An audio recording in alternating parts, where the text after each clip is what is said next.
I'm the only one running that has a record of delivering on 100% of my promises and actually beating the left that has done so much damage to this country. I mean, think about what's happening now. Have you guys seen with this Harvard president and all the nonsense that's happened there? And you know, look, it's these places, I mean, are just nuts with what's gone on there. But we have the attack against Israel by Hamas. More Jews murdered on October 7th than at any time since the Holocaust.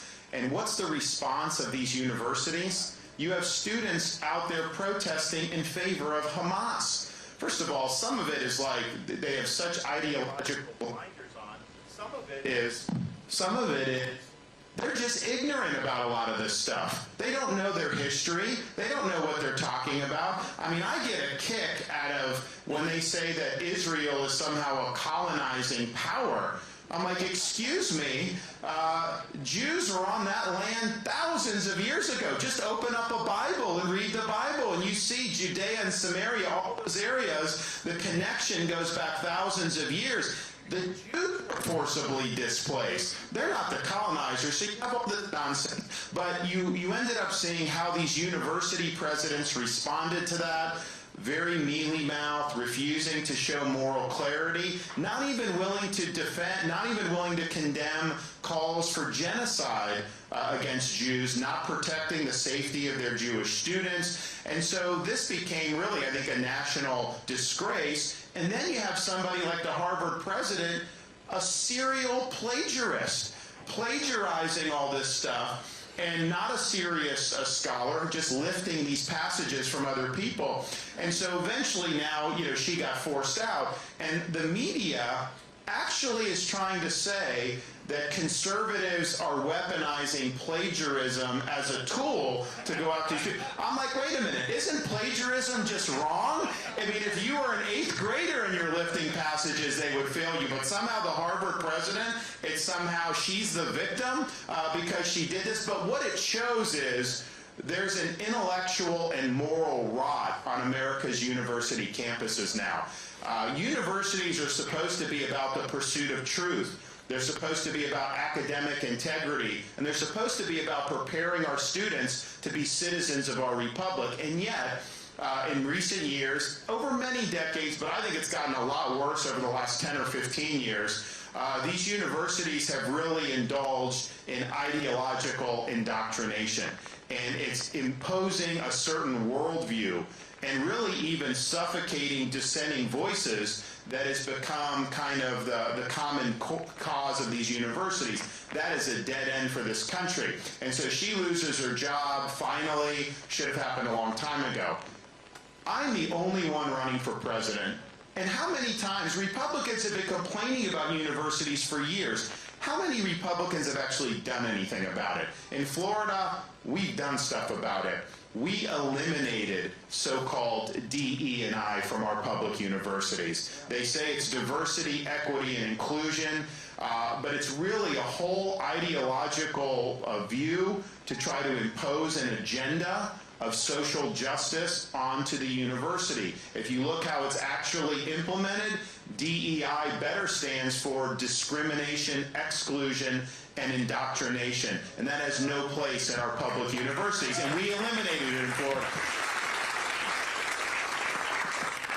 And that's the thing, you know, when they say they're doing this to try to fight discrimination on the basis of race or ethnicity, let me tell you, if you want to stop discrimination on the basis of race, then stop discriminating on the basis of race. Discriminating against white people or discriminating against Asian Americans, that doesn't do the trick. And so in Florida, we've said we're going to treat people as individuals, and you're going to be judged based on merit. Isn't that what this country is supposed to be about? So we've done that. Not only that, we've also done in Florida, all tenured professors must undergo review every 5 years, and can be let go for poor performance. So if you're doing a good job, adding, great, we love it. And we actually put huge amounts of money to pay professors more. But if you're using that perch for ideological indoctrination, well, you know what? There's other places that you can go. And so our universities have been cycling out some of those folks. Now, the media will say, oh,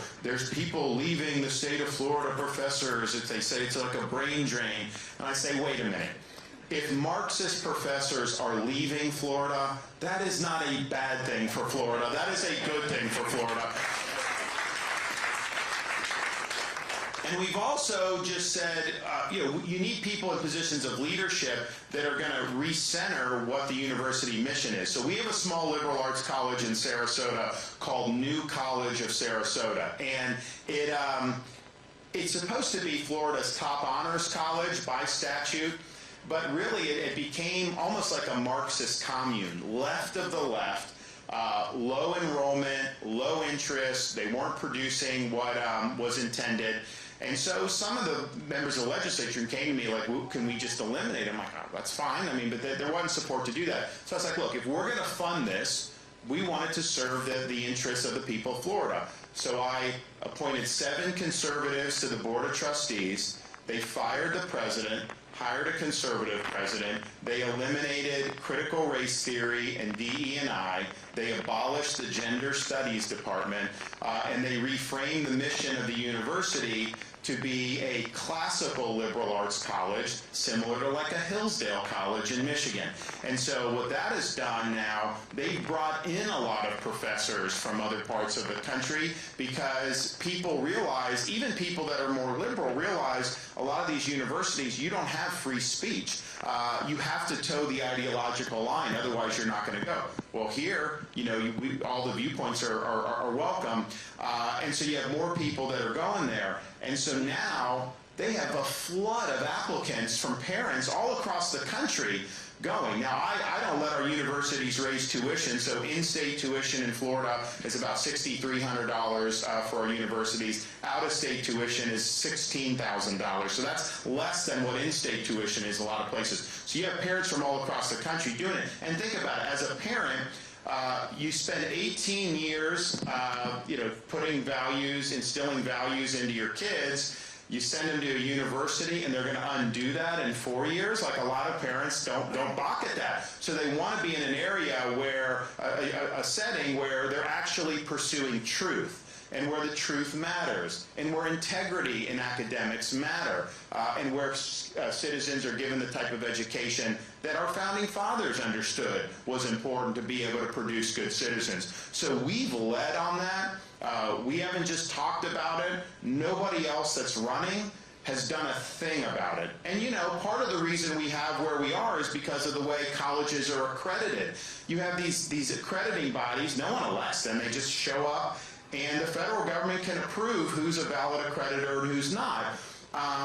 What the federal government does is they typically support or approve accreditors who are pushing for more liberal type of universities in terms of how they're administered.